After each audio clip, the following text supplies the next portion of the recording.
मोहन प्रेम बिना नहीं मिलते, चाहे कर लो कोटि उपाय, है ना। क्योंकि भगवान प्रेम के भूखे हैं, प्रेम के भूखे हैं। कभी वो रस खान के प्रेम को स्वीकार करते हैं। रस खान जाति के मुसलमान थे। एक दिन पान खाने गए पान वाले की दुकान में। वहां भगवान श्री कृष्ण का एक चित्र लगा था। रस खान जी ने पूछ लिया, भाई साहब ये बालक कौन है? पान वाले ने कहा, ये हमारे भगवान है, नाम है श्याम सुंदर। रस खान जी ने कहा, बालक बहुत मधुर है, बहुत सुंदर है, बड़ी शांति मिल रही है इस बच्चे को देखकर। लेकिन कौन है निर्दयी इसके माता पिता, जिसने इसे इस जंगल में नंगे पैर से भेज दिया। देखो इसके पांव में जूते चप्पल नहीं है और ये किसी जंगल में खड़ा है। इसके पांव में कितने कंकड़ चुभ रहे होंगे, कांटे चुभ रहे होंगे, इसे कितनी पीड़ा हो रही होगी। कैसे माँ बाप हैं इसके? तो पान वाले ने यूं ही कह दिया कि आप ही इसके लिए जूता चप्पल बनवा दो, आप ही पहना दो। रस खान को ये बात अच्छी लगी और अपने घर जाकर के उस बच्चे को इतना देखा, रस खान जी ने इतने प्रेम से देखा कि उसकी छवि मन में बस गई, उसका स्वरूप मन में बस गया। और उसके पांव को नाप करके अपने भाव से और उनके नाप के बढ़िया से जूते बनाते हैं, चरण पादुका बनाते हैं रस खान जी। और चरण पादुका लेकर के पहुंचते हैं, पान वाले से कहते हैं, चरण पादुका तैयार है, बताओ ये बालक हमें कहां मिलेगा? पान वाला चक्कर में पड़ गया। अब कैसे बतलाए कि ये कहां मिलेगा? पान वाला बोला, भाई साहब मुझे कुछ नहीं पता, बहुत पहले मैंने इस बच्चे को देखा था, लेकिन आजकल पता नहीं ये कहां है। रस खान जी ने कहा, अच्छा एक बात बताओ, यदि आपको नहीं पता तो ये बता दो कि इसकी जन्मभूमि कहाँ है, इसका पता क्या है, जरा हमें बता दो। हम स्वयं जाकर इसके घर को खोज लेते हैं और इसे अपने हाथों से चरण पादुका पहना देते हैं। पान वाले को जितना पता था उसने बता दिया। इसका नाम है श्याम सुंदर। इसके पिता का नाम क्या है? बोले मैंने सुना है इसके पिता का नाम नंद राय जी है, नंद बाबा कह के लोग बुलाते हैं। इनके भाई का नाम बलराम जी है और इनकी माँ का नाम श्री यशोदा जी है। इनकी जन्मभूमि श्रीधाम वृंदावन में है। बस इतना बता दिया पान वाले ने, उसको इतना ही पता था। रस खान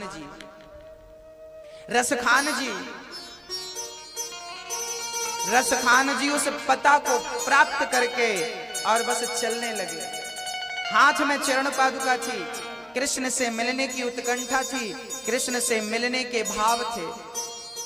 चलते चलते रस खान जी जब श्रीधाम वृंदावन पहुंचे, ना भोजन की फिक्र, ना पानी की चिंता, बस लोगों से पूछते हैं, क्या तुमने मेरे श्याम सुंदर को देखा है? क्या आपने मेरे श्याम सुंदर को देखा है? क्या आप बतला सकते हैं कि मेरी कन्हैया कहां है? लोगों ने कहा, भाई तुम किसे खोज रहे हो?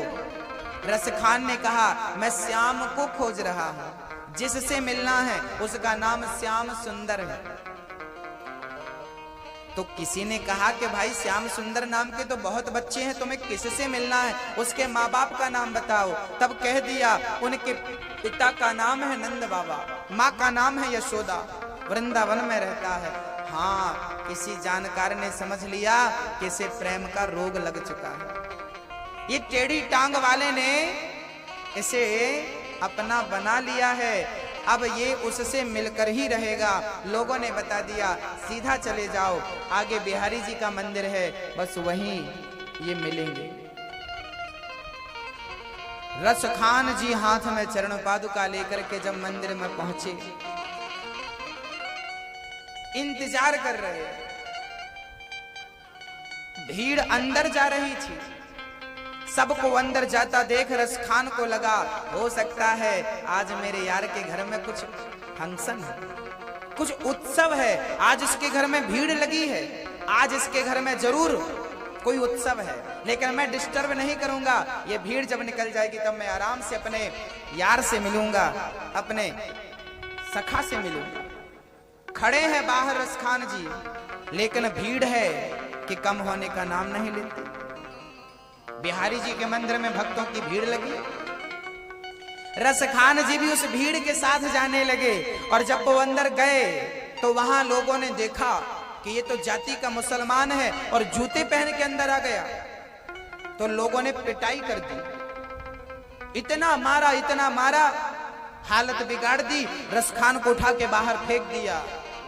फिर भी रसखान मुस्कुराता हुआ बोला, वाह रे मित्र, यार मुझे पता नहीं था कि तेरे दरबार में भी कोई नियम कानून है, बस मैं चला गया, कोई बात नहीं। जब तेरे यहाँ ये मेहमान चले जाए ना तब आवाज लगा देना, मैं अंदर आ जाऊंगा। और मुझे क्या पता था कि जूता पहन के नहीं जाना चाहिए, अब मैंने जूता उतार दिए हैं, कोई बात नहीं। तेरे प्रेम में यदि इतने लात पड़ गए, इतने घूंसे पड़ गए तो कोई बात नहीं, तेरे प्रेम में सब कुछ जायज है, सब कुछ जायज है, चलेगा। बस तू एक बार मिल जा, क्योंकि तुझे देखे बिना अब मन मचल रहा, जी करता है तुझे अपने हृदय से लगा लूं, जी करता है तुझे अपनी गोद में बिठा लूं, तू कितना सुंदर है। अब जाति का मुसलमान, इसलिए वो अपनी भाषा में बात कर रहा। सुबह से शाम हो गई, भक्तों की भीड़ अब रात को छट गई, सारे भक्त अपने अपने घर चले गए। पुजारी जी ने भोग लगाया और मंदिर के पट बंद कर दिए। रसखान जी बाहर खड़े इंतजार कर रहे हैं। जब दरवाजे बंद हो गए तब रसखान को लगा, तूने तो दरवाजे भी बंद कर लिए अंदर से, क्या तुझे पता नहीं चला कि मैं तेरे दरवाजे पर बैठा हूं? और सुन, इन लोगों ने मुझे तेरे से मिलने नहीं दिया, अरे मैं अंदर नहीं जा सका, लेकिन मुझे यकीन है कि मैं अंदर नहीं जा सकता तो क्या हुआ, अरे तू तो चल के बाहर आ ही सकता है ना, तू आ सकता है मेरे लिए। खड़ा है रसखान और अब विश्वास कर लिया कि मैं अंदर नहीं जाऊंगा, तू स्वयं बाहर आएगा। सुबह का खड़ा शाम हो गई, शाम का खड़ा रात हो गई, रात का खड़ा सुबह हो गई, सुबह शाम, सुबह शाम, सुबह शाम, सुबह शाम, 7 दिन बीत गए रसखान को मंदिर में खड़े खड़े। किसी ने कहा कि भाई साहब पानी तो पी लो ना। रसखान प्यास से तड़प रहा था, भूख से तड़प रहा था, लेकिन भूख और प्यास से भी बड़ी तड़प कृष्ण के मिलन की थी। उस मिलन की तड़प के सामने ये तड़प कमजोर पड़ गई थी। उस चाह के सामने, उस चाह के सामने, कृष्ण की चाह, कृष्ण की लालसा, कृष्ण की प्राप्ति की जो चाह थी, उस चाह के सामने ये भोजन और पानी की चाह खत्म हो चुकी थी। अब 7 दिन बाद भी जब दर्शन नहीं हुए रसखान जी को, तब मन में विचार हुआ कि यार ये हिंदुओं का जो भगवान है ना, ये परीक्षा बहुत लेता है। अब लगता है कि मुझ में कोई काबिलियत ही नहीं है, मुझ में योग्यता ही नहीं है। हो सकता है ये हिंदुओं का भगवान हो, मुसलमानों का भगवान तो अल्लाह है, हो सकता है ये हमारा नहीं है। उसको लगा तू हमारा नहीं है, फिर भी तेरे दरवाजे पर खड़ा हूं, एक बार तो दर्शन दे दे और मुझसे वादा कर, यदि तू इस जन्म में मुझे नहीं मिलेगा तो अगले जन्म में मैं हिंदू बनके हिंदू के घर में पैदा होऊंगा और फिर तेरा दर्शन करूंगा, लेकिन तेरा दर्शन किए बिना यहां से जाने वाला नहीं। रसखान जी जब मंदिर में भगवान नहीं मिले तो वहां पास में ही यमुना जी बह रही थी। अब रसखान जी वो चरण पादुका जो लेकर के आए थे उनको रस्सी से बांधकर अपने गले में लपेट लिया। रसखान जी ने अपने दोनों हाथों को रस्सी में उलझा लिया, अपने आप को बांध लिया। और लोगों को जब रसखान अपने आप को बांध रहे थे, किसी ने पूछा कि क्या कर रहे हो, अपने आप को क्यों बांध रहे हो? रसखान जी ने कहा अब जीने का कोई मकसद ही नहीं बचा, किस लिए जिए? जिसकी चाह थी, जिसकी इच्छा थी, अभी तक तो वो आया ही नहीं। अब ये जिंदगी किसके लिए जिए?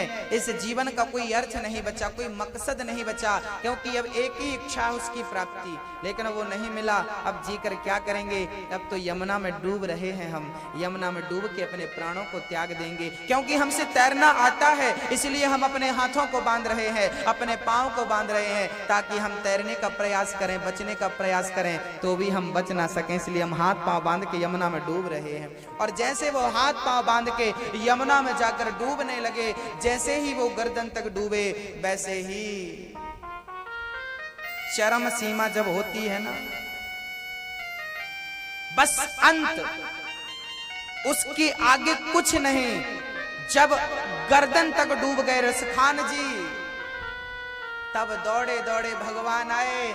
अरे रसखान जी मत डूबिए पानी में, मैं आपको इसी जन्म में आकर के मिलने वाला हूँ, हृदय से लगाने वाला हूँ। दौड़े दौड़े भगवान आए और रसखान को यमुना से निकाल कर रस्सी खोल करके और चरण पादुका उसके गले से निकाल करके चरण पादुका पहनते हैं और मुस्कुरा करके देखते हैं। थोड़ा सा भी सब्र नहीं था तुम्हें? रसखान रोने लगे, कन्हैया सब्र मुझे तो बहुत था, मैंने तो बहुत सब्र रखा, अब मिलेगा, अब आएगा, अब आएगा। यार सच कहूं तूने बड़ी देर लगा दी आने में। भगवान की आंखों में आंसू आ गए। मित्र, इतनी दूर से पैदल चल करके आप हमारे लिए ये चरण पादुका लाए हैं, आप स्वयं अपने हाथों से पहनाए। रसखान ने चरण पादुका जब उठाई और भगवान के चरण उठा करके जब पहनाने लगे, तो भगवान के चरणों में छाले थे, भगवान के चरणों में खून था। रसखान बोले आपके चरणों में चोट कैसे लग गई? तब रसखान से कहने लगे, मित्र तू मेरी छवि जो मन में बसाया था, वो छवि गोकुल वाले कृष्ण की थी, लेकिन तू वृंदावन में खड़ा था, तो गोकुल से तेरे पास आते आते इतनी देर लग गई। तू गोकुल आता तो मैं तुझे कब का मिल जाता, लेकिन तू गलत पते पर खड़ा था। तूने छवि बसाई थी गोकुल वाले कृष्ण की और खड़ा था बिहारी जी के सामने, इसलिए आने में देर लग गई, मुझे क्षमा कर देना। मित्र ने कहा, रसखान ने कहा, कोई बात नहीं, अरे तू आया तो सही, आया तो सही। हृदय से लगा करके भाव विभोर हो गए रसखान जी, और भगवान को देखते देखते ऐसी मस्ती छाई, रसखान जी ने पद लिखने शुरू कर दिए और 40 किलो तुलसी उन्होंने अपने शरीर में धारण की। आप अपने गले में एक भी कंठी नहीं पहनते, एक भी तुलसी की माला नहीं पहनते, लेकिन रसखान जी ने 40 किलो तुलसी की माला अपने शरीर में पहनी, कुछ जटाओं में, कुछ बाजू बंद में, बाजू में, कुछ गले में, बड़ी बड़ी मोटी मोटी मालाएं। किसी ने कहा, रसखान जी इतनी मोटी मोटी मालाएं तुलसी की पहनने का क्या अर्थ है? तब कहा रसखान जी ने कि तुम हिंदू हो, तुम्हें तो भगवान यूं ही मिल जाएंगे एक कंठी से, लेकिन मेरी जाति तो बड़ी अपवित्र है, इस जाति को पवित्र करने के लिए इतनी सारी तुलसी मैंने धारण कर रखी है, और भगवान से कह रखा है कि प्रभु अगला जन्म यदि देना तो किसी भक्त के घर में किसी भक्त के घर में देना, ताकि मैं आपका स्मरण बचपन से करता रहूं और आपकी इस बाकी झांकी को अपने हृदय में बचपन से बसा के रखूं। मेरे बचपन में ही आप आ जाएं, मेरे हृदय में और कोई प्रवेश ना करे, ऐसी कृपा बनाए रखना। रसखान जी पद लिखते हैं और कृष्ण कृष्ण कृष्ण कृष्ण का जाप करते हैं। वो मुसलमान होकर भी कृष्ण को पहचान गए, और हम उस धर्म में जन्म लेकर भी उस कृष्ण को नहीं पहचान पाए। यही विडंबना है, यही हमारा दुर्भाग्य है, हम उस कृष्ण को नहीं पहचान पाए, उस परब्रह्म परमात्मा को नहीं पहचान पाए, हम उसे समझ नहीं पाए। धन्य है वो गोपियां जो भगवान के लिए दिन रात रोती हैं। भक्तों, सच कहूं तो मैं पूजा पाठ करना नहीं जानता, पूजा पाठ करना मुझे आता ही नहीं है, और भगवान को पूजा पाठ पसंद है कि नहीं है मुझे नहीं पता, लेकिन एक बात जरूर मैं दावे से कह सकता हूं कि पूजा पाठ के पहले यदि भगवान तक कुछ पहुंचता है तो भक्त का सच्चा प्रेम पहुंचता है, और वो प्रेम यदि हमारे अंदर है तो हमारी हर पूजा भगवान स्वीकार करते हैं। प्रेम होना। गोपियां रोती हैं, श्याम सुंदर चले गए, कह के गए थे परसों लौट कर आएंगे, अभी तक नहीं आए। किसी ने कहा कन्हैया आपने गोपियों से झूठ क्यों कहा कि परसों लौट कर आ जाएंगे, अभी तक आप गए ही नहीं, जाना ही नहीं था, अरे तो क्यों कह दिया कि परसों आ जाएंगे। श्याम सुंदर की आंखों में आंसू आ गए और भगवान रोते हुए कहने लगे कि मैंने यदि माँ यशोदा को कह दिया होता कि माँ अब मैं कभी लौट कर नहीं आऊंगा, मैंने यदि गोपियों से कह दिया होता कि सखियों मैं कभी लौट कर नहीं आऊंगा, तो मेरी गोपियां और मेरी माँ उसी दिन मर जाती, मेरी माँ जिंदा रहे, जीवित रहे, इसलिए मैंने कह दिया था कि परसों लौट कर आऊंगा, 2 दिन बाद आ जाऊंगा। 2 दिन के इंतजार में मेरी माँ और मेरी गोपियां जिंदा है, नहीं तो वो कब की मर गई होती, इसलिए मैंने कहा था कि मैं 2 दिन बाद आ जाऊंगा। एक व्यक्ति ने गोपियों से कहा कि तुम कृष्ण से प्रेम करती हो तो कृष्ण से वियोग होगा तुम्हारे प्राण क्यों नहीं निकले, तुम अभी तक मरी क्यों नहीं मरी। तब कह दिया गोपियों ने कि कृष्ण ने कहा था मैं परसों आ जाऊंगा, मैं जिस दिन मरी और उसी दिन कृष्ण का परसों हुआ, तो इसलिए जीवित हूं, कभी तो उसका परसों होगा, कभी तो वो आएगा, कभी तो हमें दर्शन देगा ना। इस इंतजार से, इस उम्मीद से गोपियां जीवित हैं। इस कोटि का प्रेम जब होता है ना तो भगवान मजबूर हो जाया करते हैं। याद रखना भक्तों, भक्ति ऐसी करिएगा, प्रेम ऐसा करिएगा, समर्पण ऐसा करिएगा, विश्वास ऐसा करिएगा कि भगवान आने पर दर्शन देने के लिए मजबूर हो जाए। मजबूर कर दीजिए उसे आने के लिए। ऐसा प्रेम हो, ऐसी प्रीति हो, ऐसी भक्ति हो, ऐसा प्रेम हो। हम कितने अभागे हैं। हमें पैसे से प्रेम तो हो जाता है, हमें पत्नी से प्रेम तो हो जाता है, हमें बच्चों से प्रेम तो हो जाता है, हमें परिवार से प्रेम तो हो जाता है, लेकिन हमारा दुर्भाग्य देखिए कि हमें भगवान से प्रेम नहीं हो पाता है ना। हम अभागी हैं, अभागे हैं हम सबसे प्रेम कर लेते हैं, लेकिन चाह करके भी भगवान से प्रेम नहीं होता, क्योंकि हमारी बुद्धि कुंठित हो चुकी है। बुद्धि में मलिनता प्रवेश कर चुकी है, बुद्धि माया मोह की शिकार हो चुकी है, इसलिए भगवत प्रेम नहीं जागता। मीरा जी रोती थी, उद्धव जी रोते थे, किसी भी भक्त का नाम ले लो वो रोते थे,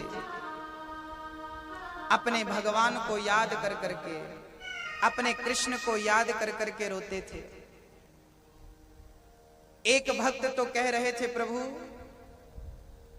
मैंने यदि कोई पुण्य किया हो, मैंने कोई भक्ति की हो, तो उसके बदले में अपने चरणों का प्रेम देना, और अगला जन्म यदि मेरा हो तो मैं बचपन से मृत्यु तक रोता रहूं, रोता रहूं, रोता रहूं, आपके प्रेम में रोता रहूं, आपकी याद में रोता रहूं, बस रोता रहूं, रोता रहूं, आंखों में आंसू बने रहे, मेरी आंखों में कभी आंसू सूखे ही ना।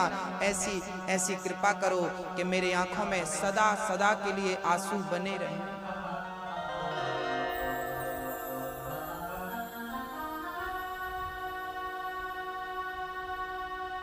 मां यशोदा कृष्ण से कितना प्यार करती हैं।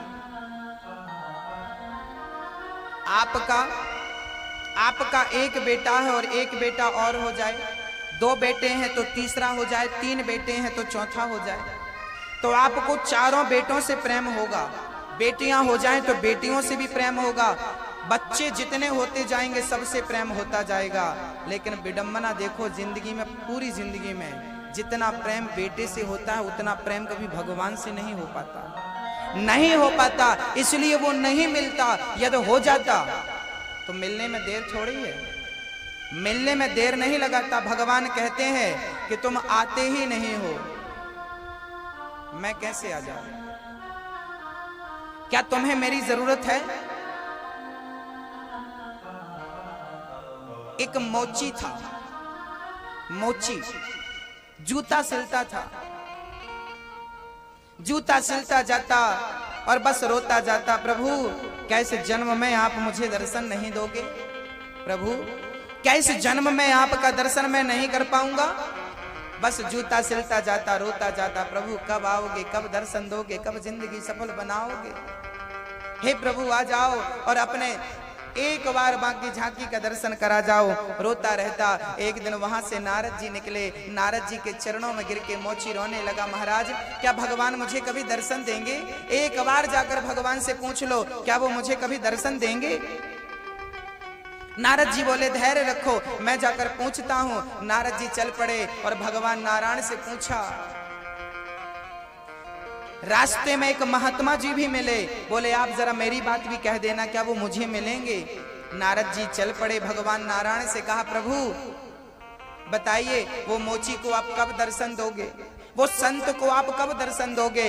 भगवान नारायण ने कह दिया, नारद जी जाओ मोची से कह देना कि पीपल के पेड़ में जितने पत्ते हैं उतने जन्मों के बाद मैं इस मोची को दर्शन दूंगा, और उस संत को भी कह देना कि पीपल के पेड़ में जितने पत्ते हैं उतने जन्मों के बाद मैं उसे भी दर्शन दूंगा। नारद जी आए और महात्मा मिल गए, बोलने लगे। महात्मा जी क्या कहा भगवान ने? नारद जी ने कह दिया कि पीपल के इस पेड़ पर जितने पत्ते हैं इतने जन्मों के बाद आपको भगवान का दर्शन होगा। महात्मा जी के धैर्य का बांध टूट गया। इतने जन्मों बाद महात्मा जी को लगा राम राम राम राम, अब कौन भक्ति करे। महात्मा जी चले गए वहां से। इतने जन्मों बाद मिलेंगे भगवान, इतने जन्मों बाद चले गए महात्मा जी वहां से। मोची के पास नारद जी पहुंचे।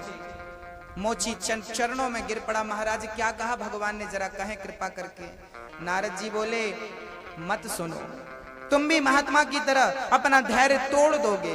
मोची ने कहा बतलाइए तो सही क्या कहा। आंखें तरस गई, कान तरस गए इस बात को सुनने के लिए कि उन्होंने मेरे लिए कुछ कहा। नारद जी ने कहा कि भगवान तुम्हें मिलेंगे। अच्छा कहाँ मिलेंगे बताइए, कब मिलेंगे? बोले इस पीपल के पेड़ पर जितने पत्ते हैं इतने जन्मों के बाद मिलेंगे। मतलब पीपल के पेड़ में लाखों पत्ते हैं, मतलब लाखों जन्म बाद मिलेंगे। मोची ने जब ये सुना कि भगवान मुझे लाखों जन्म बाद मिलेंगे, मोची नाचने लगा। नारद जी बोले क्या हुआ?